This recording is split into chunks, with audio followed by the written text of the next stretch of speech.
My crew member was keeping a good watch. He was at the helm and he was looking up. And as he was looking up, boom, we hit something. I thought at first maybe it was just a rogue wave or something like that. But then a 20 to 25 foot whale surfaced. It reminded me of a humpback, but it was too small to be a humpback. Episode 305. Linus Wilson returns to talk more about sailing around the world part-time. You're listening to the Adventure Sports Podcast, brought to you by 180 Tech. We talk with adventurers from around the globe to bring you the inspiration and motivation you need to get started in the outdoors or to keep you moving if you're already there. Now here's your host, Kurt Linville.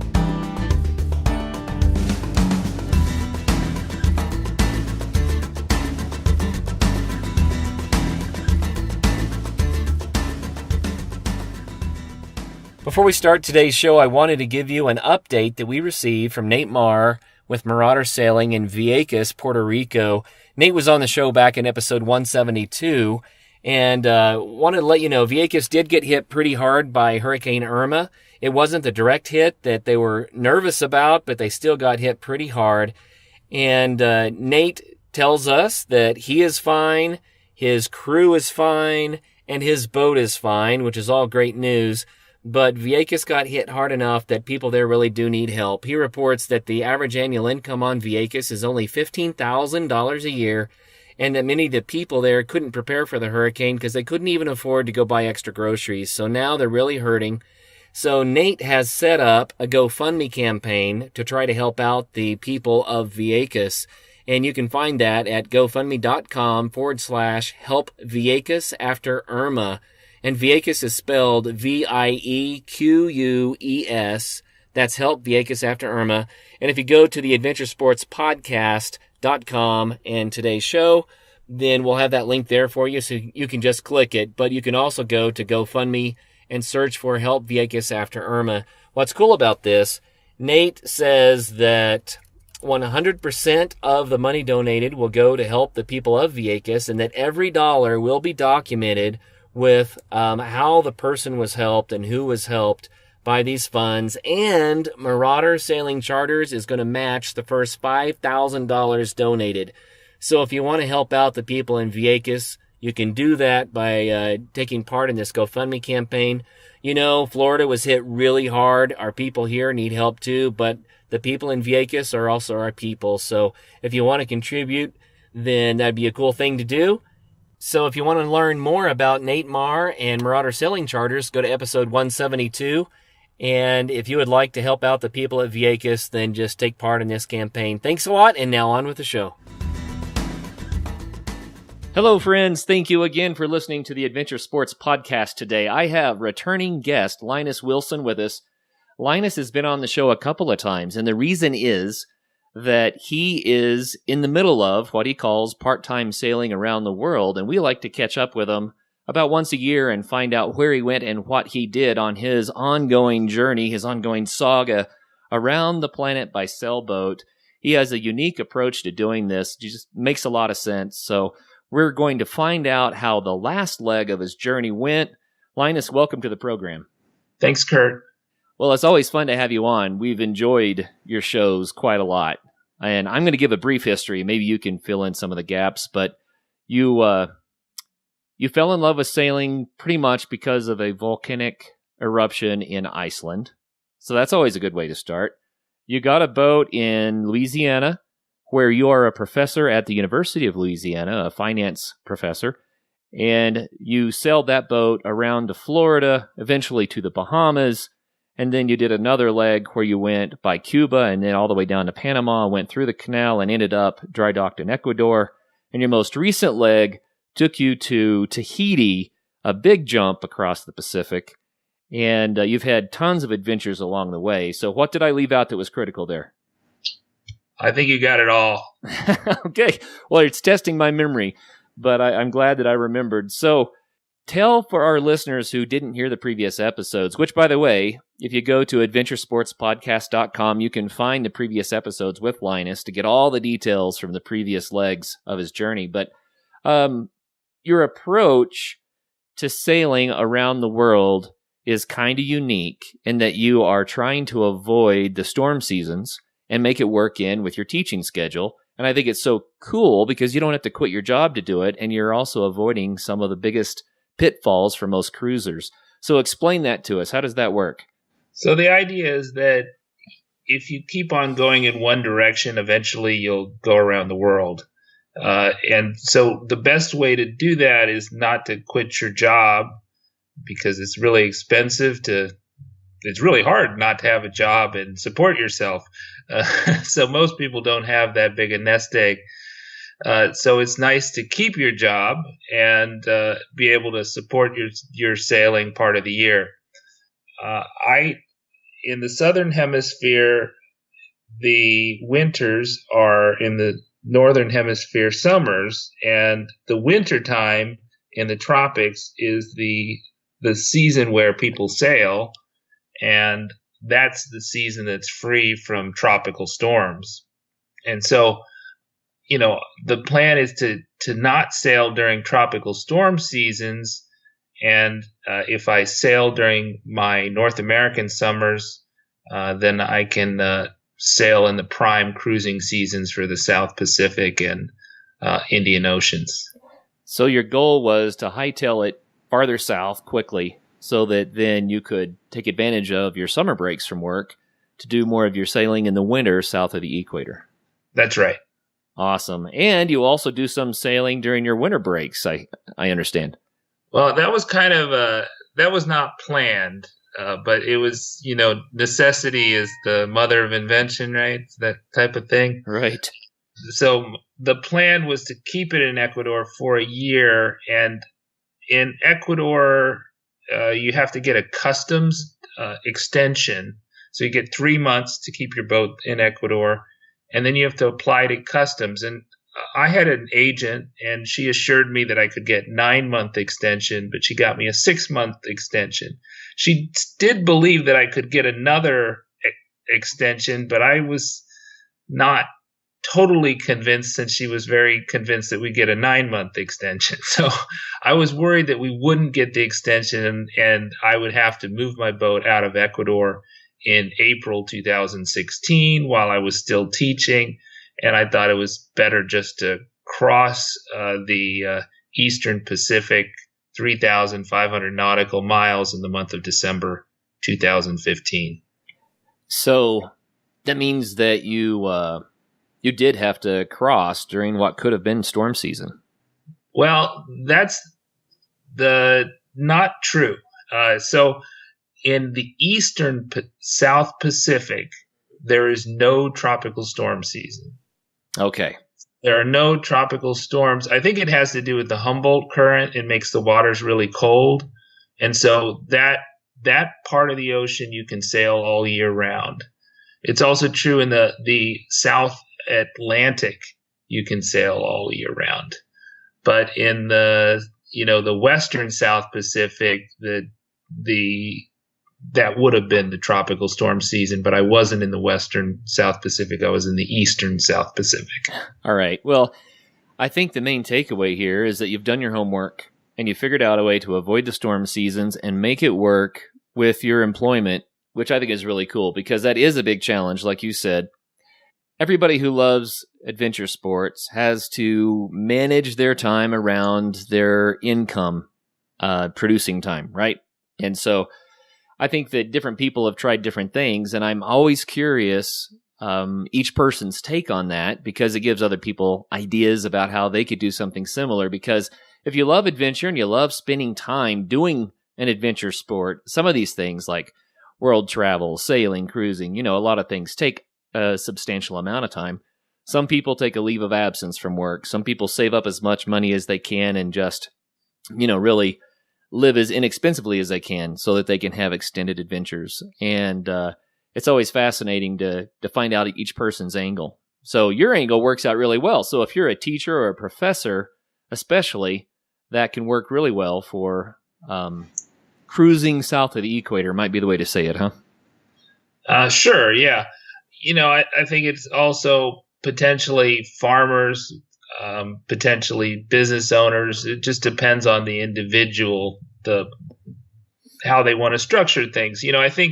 I think the people, I've read a lot of books about mountain climbers, then they climb very high mountains on very long expeditions, and for all of them, it was a financial sacrifice to take off work to do that. But because they did it in fairly small chunks, say 2 months of the year, it was a lot more manageable than, say, taking off 12 months of the year. Right. So you're kind of doing it in that pattern. So how long have you been cruising, and how many miles have you made it so far? I guess we're probably pretty close. I mean, personally, I'm probably pretty close to 10,000 miles. I think since I last talked to you, I took the captain's exam, so I had enough days at sea to get to be a Coast Guard licensed 6-pack captain and supposedly take people out for money sailing, but I've never done that. I just did it for the fun of it. So it's not a huge amount of miles, but to get around the world, I think you need a minimum of 22,000 miles. That's the distance of the equator, but in practice, I would say probably a minimum of 30,000 miles to get around the world, nautical miles, which are a little longer than statute miles. How long do you think it'll take you to finish the journey all the way around? I would say probably 12 years. So I think the typical is 5 to 6 years. But since I'm doing it only 2 months at a time instead of 6 months at a time, for somebody that's, say, full-time, I think I'll take twice as long. I don't want to rush through the Pacific. I think that's one of the downsides that I've seen of a lot of narratives of people that have sailed around the world, that they really regretted that they didn't spend more time in French Polynesia. And one of the great things about the way I'm doing it is that the rules in French Polynesia for people that are not European Union citizens is that they can only stay in French Polynesia for 3 months, and that's really not enough because it's such a beautiful place. I think most people say that the Marquesas, the Society Islands, the Tuamotus are some of the most beautiful places in the world. And so the way you're doing it, you're leaving and then coming back. So does that mean that you burn your 3 months and then come back the next year and do another 3 months? Right. So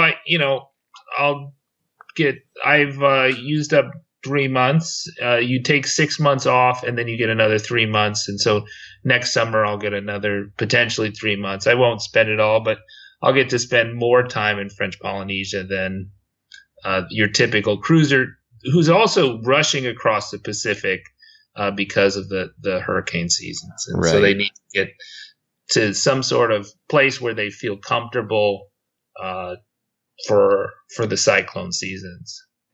So in December, I went back to the boat and I had 2 crew members, and we were going to cross the Pacific. And that was kind of a rush trip. That my boat is fairly slow. It goes about 6 miles an hour when it's making a good speed. But I was able to do that. It typically takes me about a week to prep the boat when I need to recommission it. And that includes like getting the engine ready, getting the sails back on, and, also getting kind of basic groceries for whatever cruise we're going to do, and getting water and fuel, those types of mundane things. And so I had to, because I I was surprised by the fact that I had to do that. I had to take off during Thanksgiving break and then right after my teaching, and we set off. So it was a little bit more of a rush job this time, but I guess there are a couple of logistical questions that I have about the way that you're doing this. One is that you're trying to get your boat out of the water when you leave it for the season, and that means you have to find some place to dry dock it. Some people might say, ooh, I'm going to leave my boat halfway around the planet in some foreign country. Have you had any issues with that, or do you think it's actually preferable? I think it's preferable. I'm in Louisiana right now, and I know you've heard the about Tropical Storm Harvey. Oh, yeah. And it was actually Category 4 hurricane when it hit Texas, but we're feeling kind of the outer bands here in Louisiana. Last year, we had substantial flooding for an unnamed hurricane. Obviously, back in 2005, Katrina hit New Orleans, our home port, and the first marina I was in, almost all the boats were destroyed due to Katrina. So I think it's actually a lot safer what I'm doing, hauling it out in the tropics than leaving the boat year round in New Orleans. Okay. And do you save money that way? I think it is a little bit cheaper too.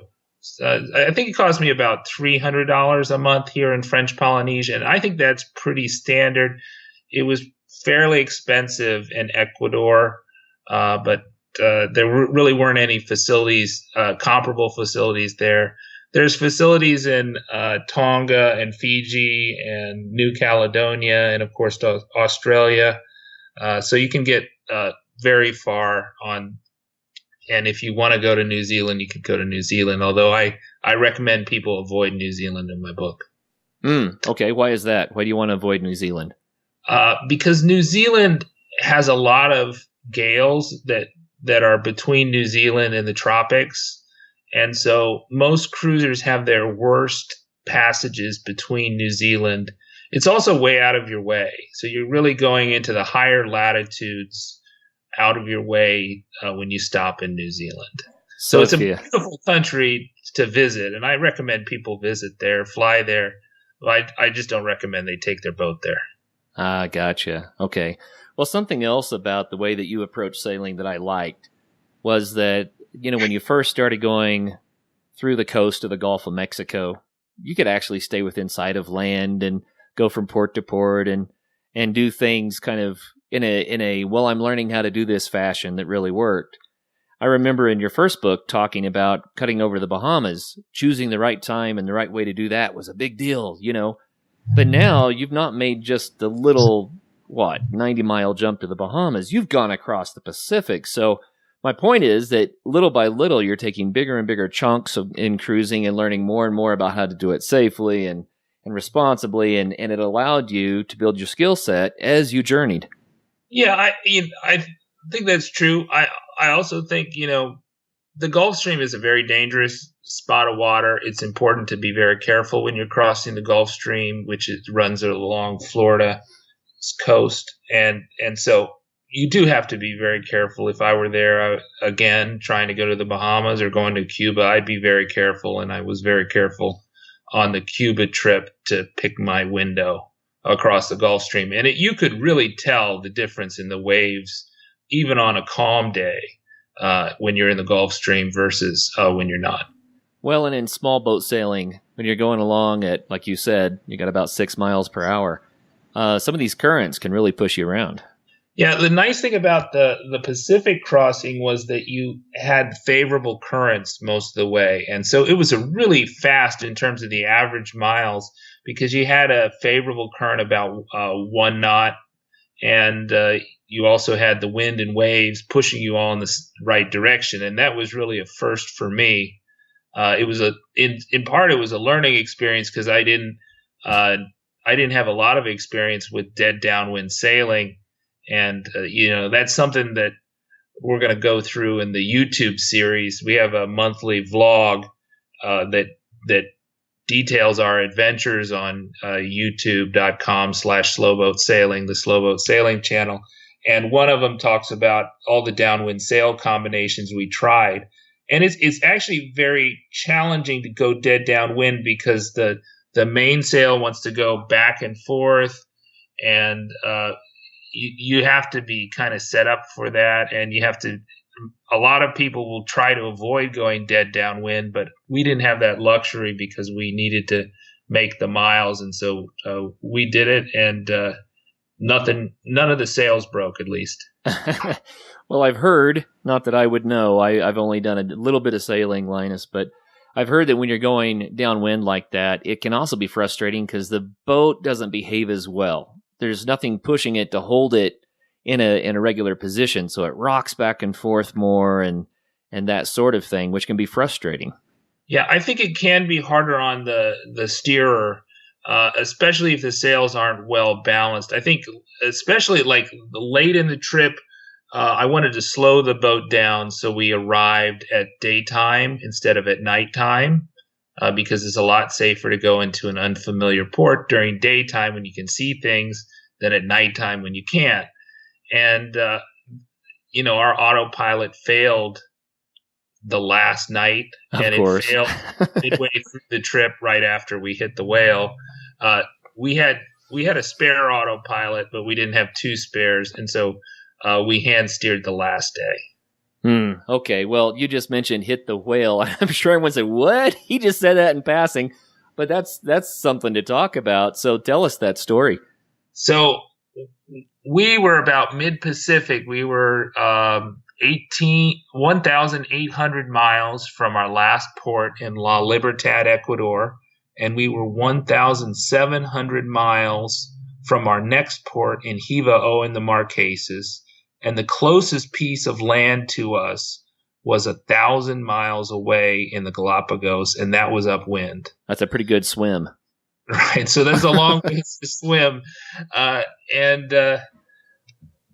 It was just the middle of the day. It was kind of in the afternoon. My crew member was keeping a good watch. He was at the helm, and he was looking up. And as he was looking up, boom, we hit something. I thought at first maybe it was just a rogue wave or something like that. But then a 20 to 25 foot whale surfaced. It reminded me of a humpback, but it was too small to be a humpback. It brown, red fluid was coming out of it. So I think it was bleeding or something. And there was just really no way to see it because it was under the water. When we hauled out the boat after that, we saw, you could see the mark where it hit, which was like a foot, 2 feet under the water. Oh, okay. But I did see its fin. I did see its blowhole, and it kind of had black and gray markings. After we got to land, I was able to say, well, it looks the most like a minke whale based on its description. The first thing we did was to look in the bilges and see if there was any water coming. I thought we would not be able to hit a whale and not take on water. But it didn't pierce the hull, luckily for us, and we had no ill effects, and we just kept on sailing after that. So I think we were really lucky. I had heard stories of boats that have been hit by pilot whales and sunk by pilot whales, which are much smaller. We actually saw a pod of pilot whales prior to hitting the minke whale. And pilot whales and minke whales are very different. That minke are like humpbacks or baleen whales, and so they eat plankton or something like that. They eat microscopic creatures, whereas pilot whales are much like dolphins. They're like big dolphins, and they eat fish. So they're very different. It was just a coincidence that we had seen them all so close together. I talked to, I told a lot of people about this, and I was wondering if the whale was just like malicious, that it was just mad at us or we'd annoyed it or something. That was why it rammed us. But I think the best explanation was that it was just sleeping near the surface, and with its eyes closed, it just didn't see us. So on boats, typically, most pleasure yachts do not have forward-looking radar or sonar, so they cannot see in front of them. They can see maybe the depths, although our depth sounder is not good enough to see in 10,000 feet depths or even 1,000-foot depths, so we don't get any depth soundings above like 300 feet. But so we really had no way to see it, but the whale has eyes, but if their eyes are closed and they're asleep, obviously they won't see us coming. Hey guys, it's Travis. Hey, I'm going to be doing a review on a new hammock I got just recently. It's from dreamhammock.com. Do me a favor and go onto their site and check out their selection. They have awesome products. They custom build these things and they get them to you in about 5 weeks. You can see where your order stands in the process, and you can even see a picture of it before they ship it to you. So make sure you let them know that you heard about them on the Adventure Sports Podcast, and stay tuned for the review later this month. Fall is the best time to start thinking snow, and Bentgate Mountaineering is ready to help you get prepared for your epic winter. Come check out the latest in alpine touring, telemark, NTN, and splitboarding gear. Brands like Black Crows, DPS, Dynafit, G3, Icelantic, K2, Technica Blizzard, Arc'teryx, Mammoth, Solomon, Volley, Never Summer, Jones, and BCA. And you need to be safe out there. Bentgate has the latest in avalanche safety gear, from beacons to airbags, and they are ready to help you educate yourself on snow safety. You can also rent skis, boots, splitboards, beacons, shovels, and probes at Bentgate. What's more, they host free demo ski days at local resorts so you can try out the latest gear. Stop by Bentgate in Golden, Colorado, or go to bentgate.com to check out your new gear, as well as to get updates on all of their events.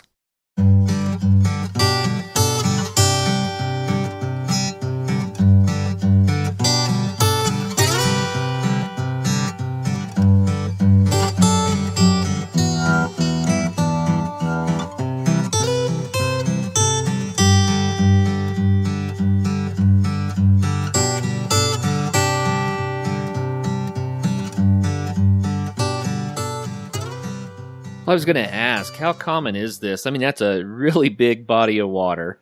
What's the probability that you can actually sneak up on a sleeping whale?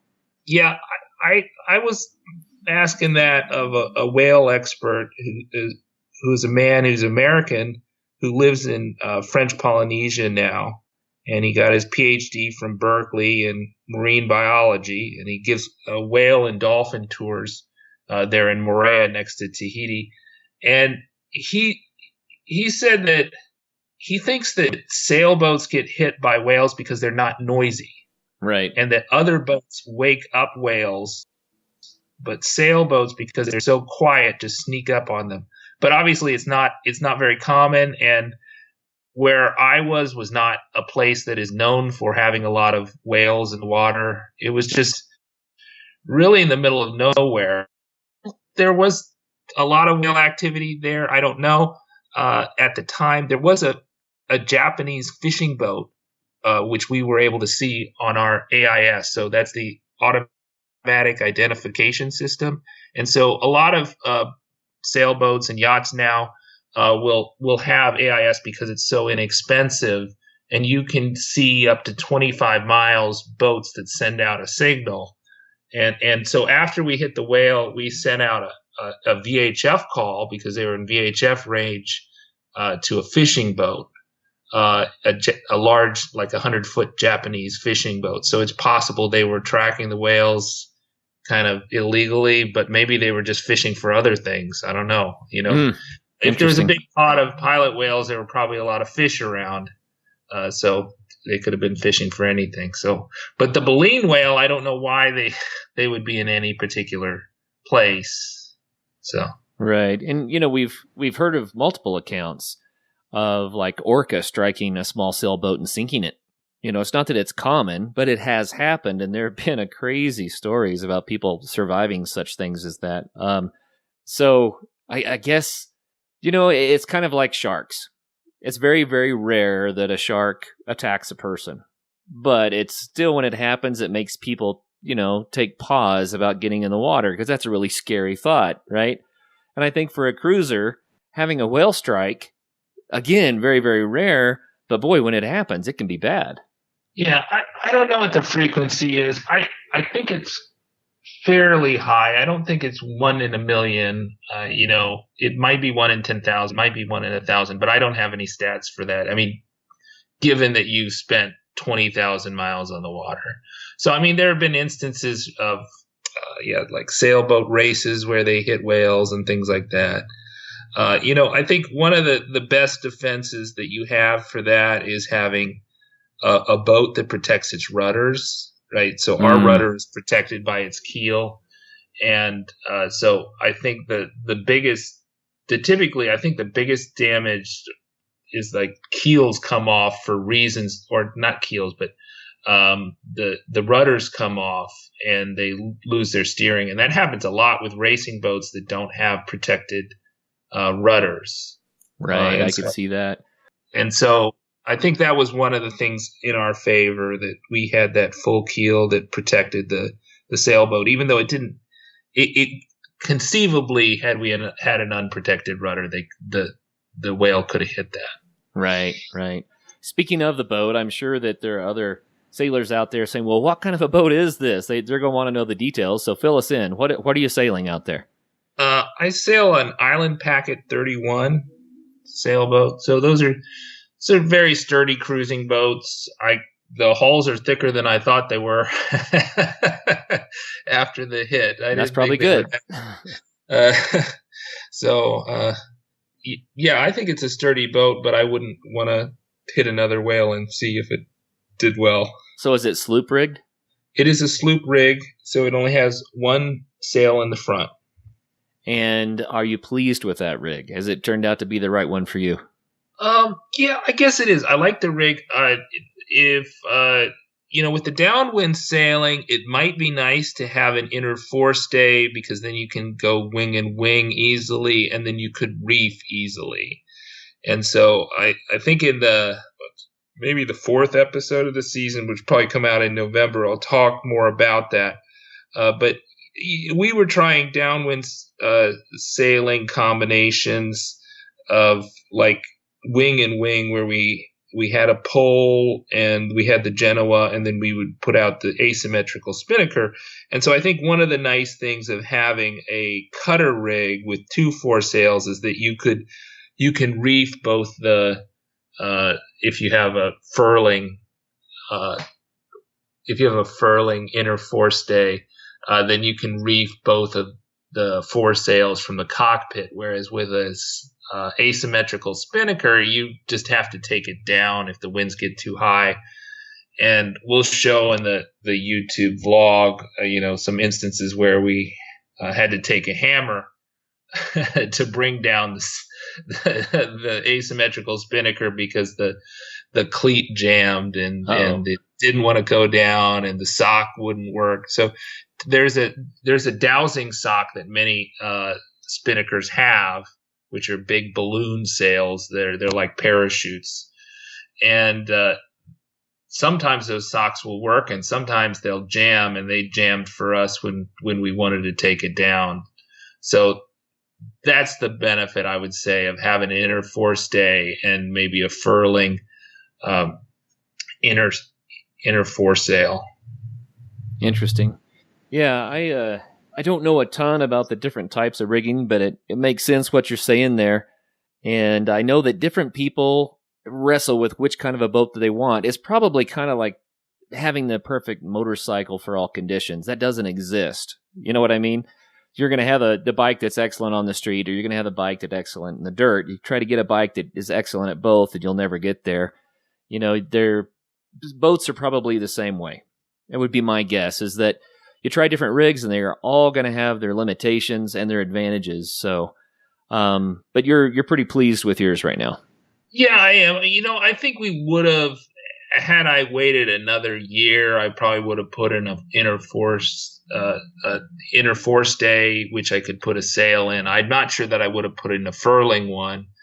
And we were looking at ones that did have inner foresails, but right now I'm probably inclined not to do it, because I like to have the dinghy in the front, and the dinghy would get in the way of that. So I just use that to store the dinghy. It gives me a little bit more deck space.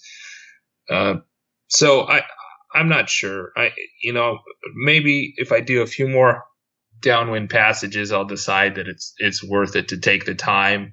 That's also, time you have to take in the boatyard, and either doing it yourself or getting somebody to do it for you, and then you want to do it right. And my inclination is more to just go when the boat is ready to go, and not have the perfect boat with all the bells and whistles, but spend some time sailing and get out of the boatyard and get out of the slip. I think that's what it's really about, isn't it? Sailing's about sailing instead of sitting in the marina. Yeah, I've spent years sitting in the marina and fixing up the boat. So I feel like I've done my time for that, and I probably should lean more towards sailing more. So, I focus on keeping the engine well maintained, and I'm keeping the boat safe and making sure we have a working autopilot and those types of things. But there are some bells and whistles that I'd rather do without, because they're just too much hassle. Well, you mentioned some episodes coming out, and we should let the listeners know what you're talking about there. You have a podcast of your own, and almost, if you want to learn more about what Linus is up to, slow boat sailing is the key word. So slowboatsailing.com, that's his website, YouTube, Facebook, Twitter, they're all going to have a handle, Slow Boat Sailing, on them. What else? 3 books? We got to mention the books too. How to Sail Around the World Part-Time, Slow Boat to the Bahamas, which is a humorous book about, your first leg of your journey, and then Slow Boat to Cuba recently came out. So there are lots of ways that people can track with you. You have a blog, you have a podcast, you have your books, and they all seem to be tied somehow to the Slow Boat Sailing title. Is that right? Yeah. I, in the podcast, I kind of try to mostly interview people. Like this show, I just focus on cruising sailors, and I try to focus on long distance cruising sailors. But I do also talk about my journey and my preparations. So I think, one of the things, for instance, I talked about a lot in the podcast was all the hassles I had to go through to get Daily, my 4-pound toy poodle, into French Polynesia. So one of I think probably the most difficult things you can do when you're sailing around the world is take a pet with you. So it adds so much more complications in terms of the bureaucracy.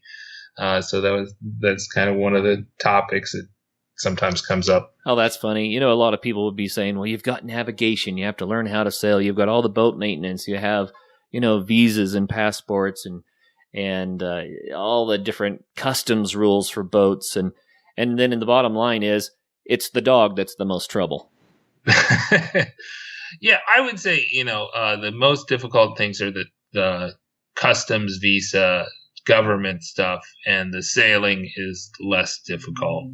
Well, let's talk about sailing in general now. You've done enough of it to have a good feel for it. I know that there are people out there who think, wow, it'd be so cool to see the world like that, but they're kind of nervous about the whole sailing bit. Now, what you've done to avoid the storms, that's one problem solved. But how much training and experience do you feel like was necessary before you were comfortable pointing west into the great big blue Pacific? You know what I mean? You're not going to see land for a long time. I mean, there's all kinds. I've had a couple podcast guests that had almost no sailing experience and then just went offshore almost right away. There's a boat called Sailing Zatara. That's their YouTube channel, and their boat is Zatara. And I think they took a few sailing courses, and then they bought a boat and left. And they had a pretty new boat, which was pretty ready to go.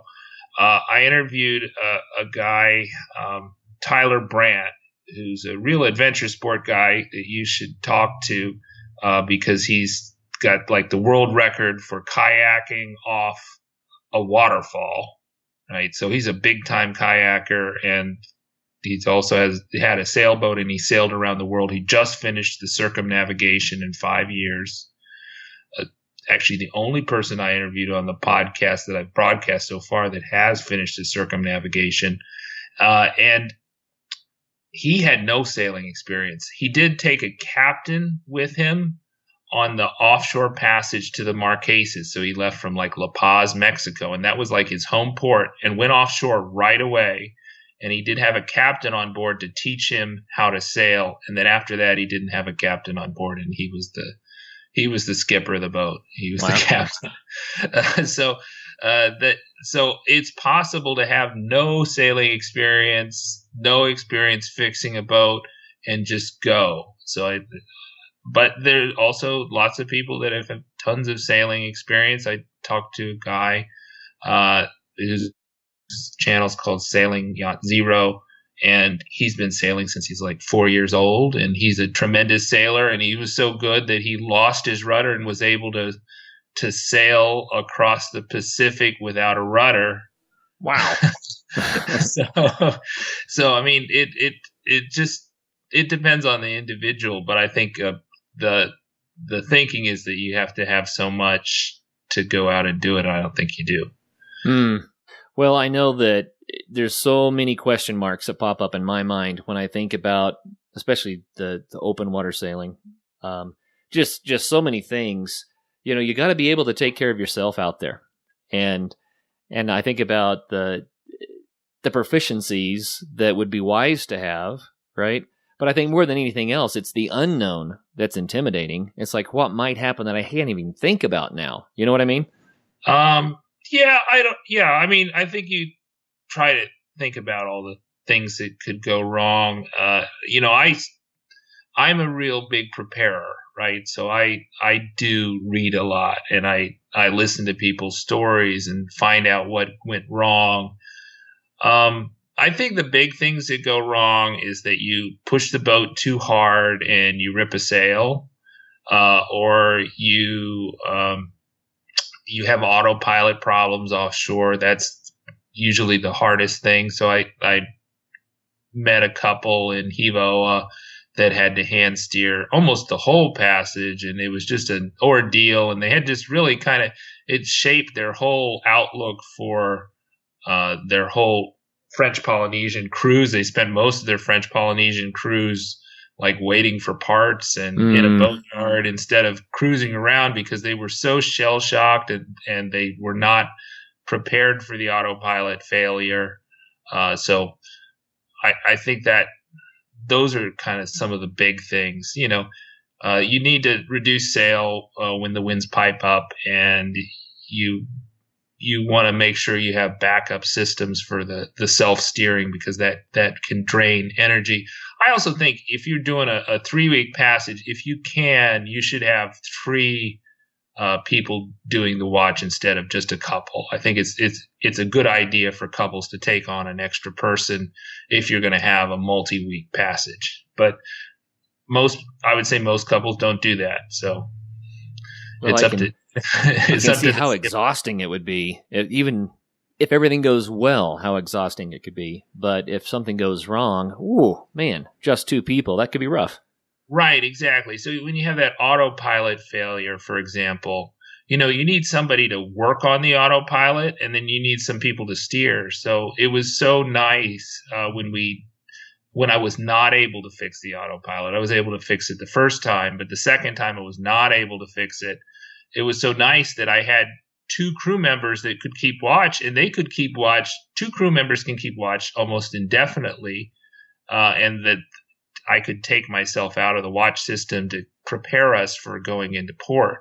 Whereas if we only had 2 of us, it would all fall on the other person to steer and take long, very long watches. So I think that helps. We mentioned that we were going to start up a Facebook group for Adventure Sports Podcast listeners, and I wanted to tell you that it is up and active now. So if you go to Facebook and search Adventure Sports Podcast, you'll find our Facebook page, but you also now find the Facebook group for ASP.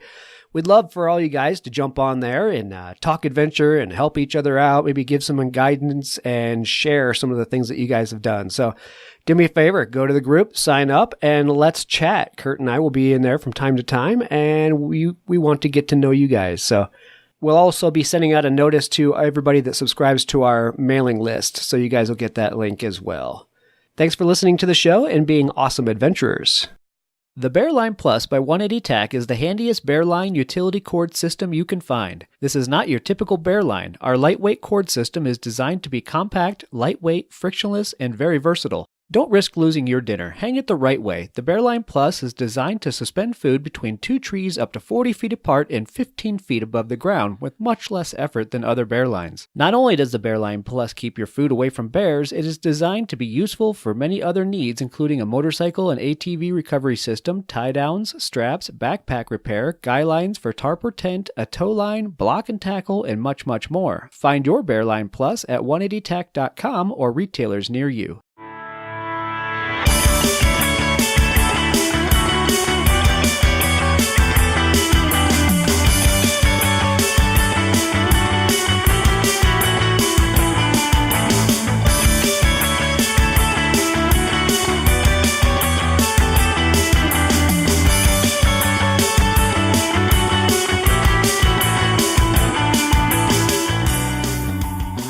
Well, let's talk about the fun of it now. We've talked about the logistics quite a bit, but you in the previous show, you talked about some islands that you visited, including Cuba, that you just thought was such a delightful experience to meet the people and interact with the cultures and that sort of thing. So on this leg of your journey, tell us some stories about that. What kind of places have you visited, and what experiences did you have? I love French Polynesia. I love the Marquesas. The Marquesas are the first islands, the most easternmost islands you'll come to when you're coming from the Panama Canal or Mexico. And they're volcanic islands. They don't have reefs. They're very jagged islands. There's just tremendous hiking to be had. We visited, for instance, Fatu Hiva in the Bay of Virgins. It's one of the most beautiful bays in the world. I think everybody says if it's not the most beautiful, it's definitely in the top 5. What I love to do in the Marquesas was most of the roads are almost impossible to drive on. So they'll have roads around the islands, and maybe there's a few hundred or maybe a few thousand people that live on one of these fairly large islands. But they'll have like a dirt road around it that is very steep grades, and it's got a lot of potholes. And so nobody will actually drive on those roads between towns, or very few people will. You need a 4-wheel drive vehicle, and you have to go really slow, like 10 miles an hour.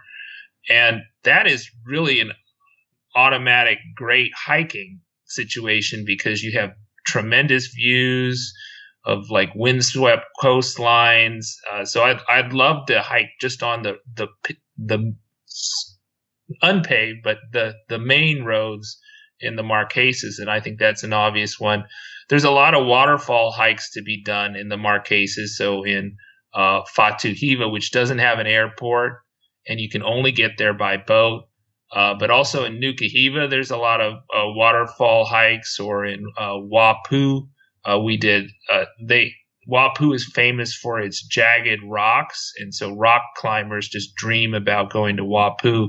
One of my crew members was a rock climber who worked at Yosemite, and he was dreaming about going to Wapu the whole trip. We didn't have time to do it, but he got a lot of other good hiking in, and we did a hike. We tried to hike to the top of the highest peak in Hiva Oa where we were at, but I was too scared and we turned around. But there's some, so if you're really, there's some, I would say, a lot of the mountain hikes, if you're not like on one of the roads in French Polynesia, they're very wild. And so, I've never been on the 14,000ers, or I've not done a lot of hikes, mountain hikes in Louisiana here because we have no mountains. When we did the hike in El Pico, that was a tremendous national park with a tremendous trail. But a lot of these, you're talking about maybe a 6-inch trail that looks like a rabbit run with drop-offs of 60 degrees on both sides. There's a lot of ridge hikes to be done, so they're somewhat dangerous. And I would say, depending on, and I'm a chicken, so I don't know, but you have to think about the risks versus the rewards. Well, and that's the way I feel about sailing. You have to think of the risks versus the rewards. But when it comes to mountaineering, the more you do, the more you know, and the more experience you have, the higher your comfort level, and you sort out, how to mitigate the risk quite a lot. Yeah. So I'm sure it's the same way with sailing. Comfortable on our hike, and I was not when we did Mount Temitieu. And I think he could have gone on, and maybe he could have found the summit. I don't know if there was a trail to the summit or not, but he could have gone on the ridge hike a lot longer than I was willing to do it. I've gone on to Google Earth, and you go out in the middle of the Pacific somewhere and you start zooming in. You'll find a little speck of something, and you zoom in even more, and there's an island, and maybe it's a mile across and 8 miles long or something. And then you realize people are born, live an entire life, and die on that little bitty spit, that little bit of land in the middle of the Pacific. And it captures the imagination. I'm like, wow, what would it be like to go there, meet those people, and see what kind of a culture they have? And it just blows my mind. And really, the best way to do that would be on a sailboat like you're doing. It's just got to be. I don't know. I mean, I think you can get most places in the world. I think it's somewhat challenging to get to Fatu Hiva in the Marquesas. There's 6 inhabited islands, and I visited all of them. And the only one that didn't have an airport was Fatu Hiva. So I think most places in French Polynesia you can get to by plane. That being said, they're small planes. I guess they're somewhat expensive for the amount of distance you're going. And when I was in Tahiti, there was actually an airline strike, and so that actually delayed my cruise like a week because of the airline strike. So it just adds a little bit of complexity. But I think there are some places that you can only get by boat. I like to go to places with people in them. And so those usually people find a way to get to places. So you could, for instance, if you wanted to hitch a ride on a sailboat, or if you wanted to fly there, or if you wanted to hitch a ride on a cargo ship, all those things are possible. And there's people that hitchhike around the world on sailboats all the time. Wow, that's really, really neat stuff. So just give us an overview of what these places might be like. What's their topography? What's the vegetation? What's the weather? You know what I'm saying? It's tropical. The Marquesas are,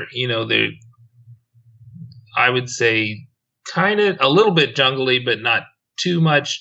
They're going to have a lot of vegetation. They're going to be very steep places with a lot of mountains and valleys and rivers.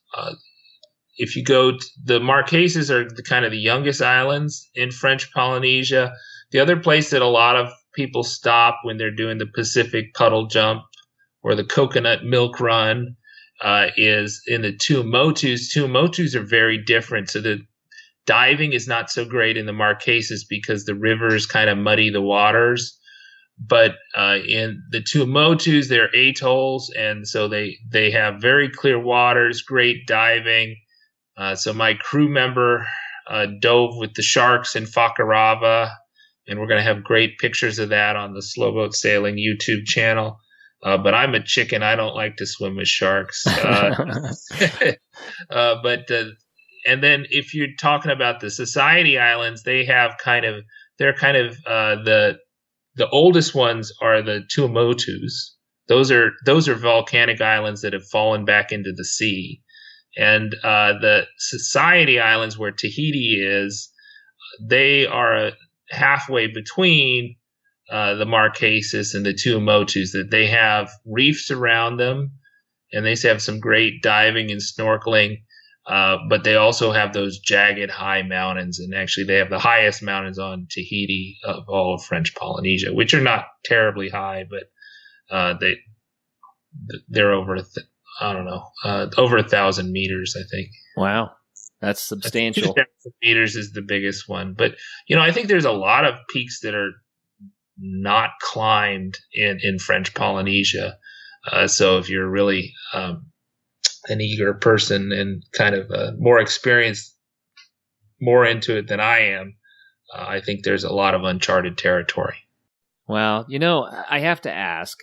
You've been doing this for a few years now, and I know that it's impacted your life.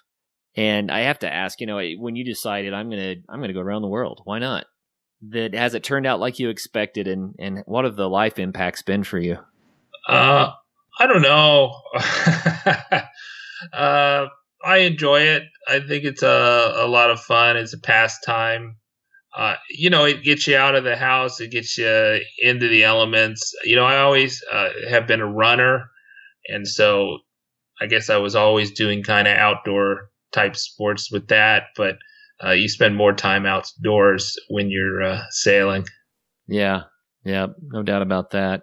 So has the adventure of it kind of become a motivator for you? I like planning expeditions, and I think one of the benefits of doing it kind of part-time versus maybe full-time is that it feels like an expedition, that something that you plan towards versus one thing after another. Right. It still doesn't feel like, oh, this is how I live and this is where I am.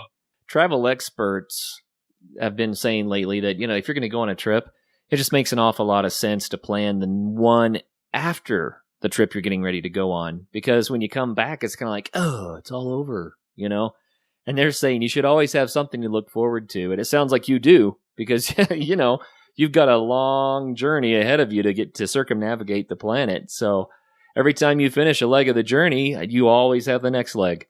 Yep. I think that, Linus, it seems like, well, this is what I do. It's pretty normal, but for the rest of us, this is big stuff. It's really exciting to me to think about the life experiences that you're having out there. It's just amazing. Will you fill us in on the next leg that's coming up? What's in the near future? Okay, so the next leg, my current thinking, and that's written on sand at low tide, is that we're going to go to the Society Islands. So we've visited Moorea, which is right next to Tahiti, and we've spent a long time in Tahiti, boats in Tahiti right now. We're going to go up to the Northern Society Islands of Huahine and Raiatea and Taha and Bora Bora and Maputi, and visit those places for several weeks and hopefully get to do some more hiking in those places. And then we'll probably sail to Tonga, and we might stop in the Cook Islands, but then again, we might not. We might stop in Niue. We might sail to Samoa. And so my plan is to either haul out in Samoa, Tonga, or Fiji, depending on timing and weather and all this other stuff. But I think the most likely scenario is that we'll go to Tonga, and my wife and daughter will meet me in Tonga, and they'll cruise for a couple weeks like they did this year. And I'll have crew members who join me in Tahiti, and they see the Society Islands and sail across to Tonga and possibly stop in the Cook Islands, which are in between French Polynesia and Tonga. And then what would be the leg after that? I would say probably after that, we'd probably stop at Fiji, Vanuatu, and probably haul out in New Caledonia would be my current thinking. So that would be 2 years ahead in 2019. How fun is that to have something to look forward to? So when you're back in Louisiana, and it's, it may not be terribly cold, but it is wintertime, right? And you're teaching the students and, doing the daily grind thing, even though I'm sure you really enjoy that. Does it help to have the thought of the next adventure, the next leg of the journey on your mind? It does, and it's also fun. I do the monthly vlogs about the around the world, and so it's fun to edit those and relive the trip from the previous time. I'm gonna take a break from writing. I did a lot of writing over the previous 2 years, but I am enjoying the video making. Yeah, I'm sure. I'm sure. So I know that it's impossible to really do this, but let's rewind. And let's say that the volcano didn't erupt in Iceland and you didn't fall in love with sailing and you never took this journey. What do you think your life would be like in comparison? I probably would be wealthier.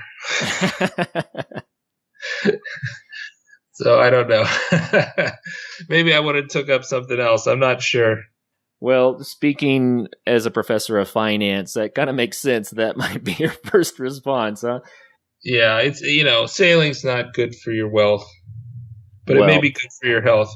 Good for your health, and I always say, Linus, you've probably heard me say it before, that I would rather have memories than stuff.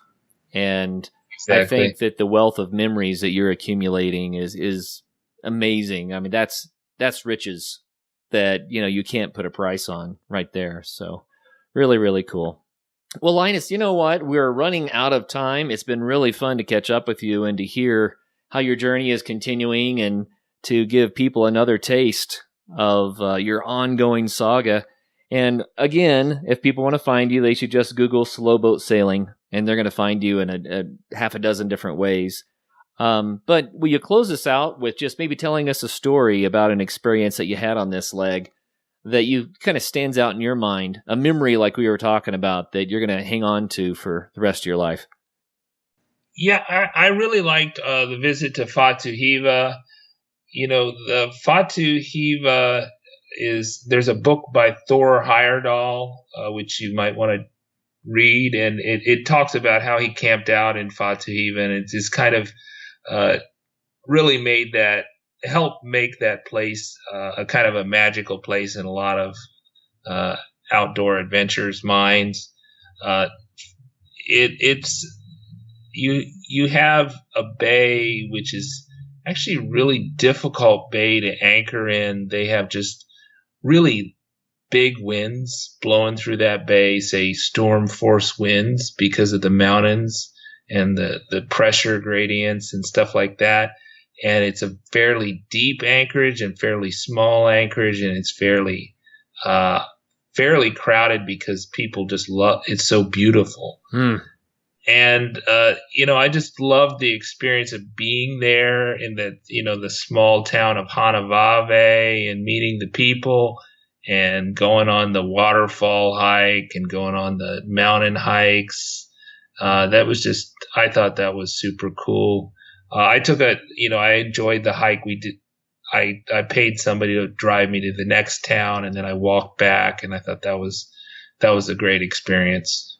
Neat. Well, and you have hundreds more similar experiences ahead of you, I'm sure. So we look forward to hearing more about it the next time we can get you on the Adventure Sports Podcast. Linus, you're kind enough to offer some special discounts for our listeners for some of the stuff that you have to offer there, your books and what have you. So can you share that with us? Yeah, I'll make the audiobook version of How to Sail Around the World part-time, 99 cents for the month of September. And you can get that on gumroad.com. And on September 16th, I'll do a free day for my book, Slow Boat to Cuba.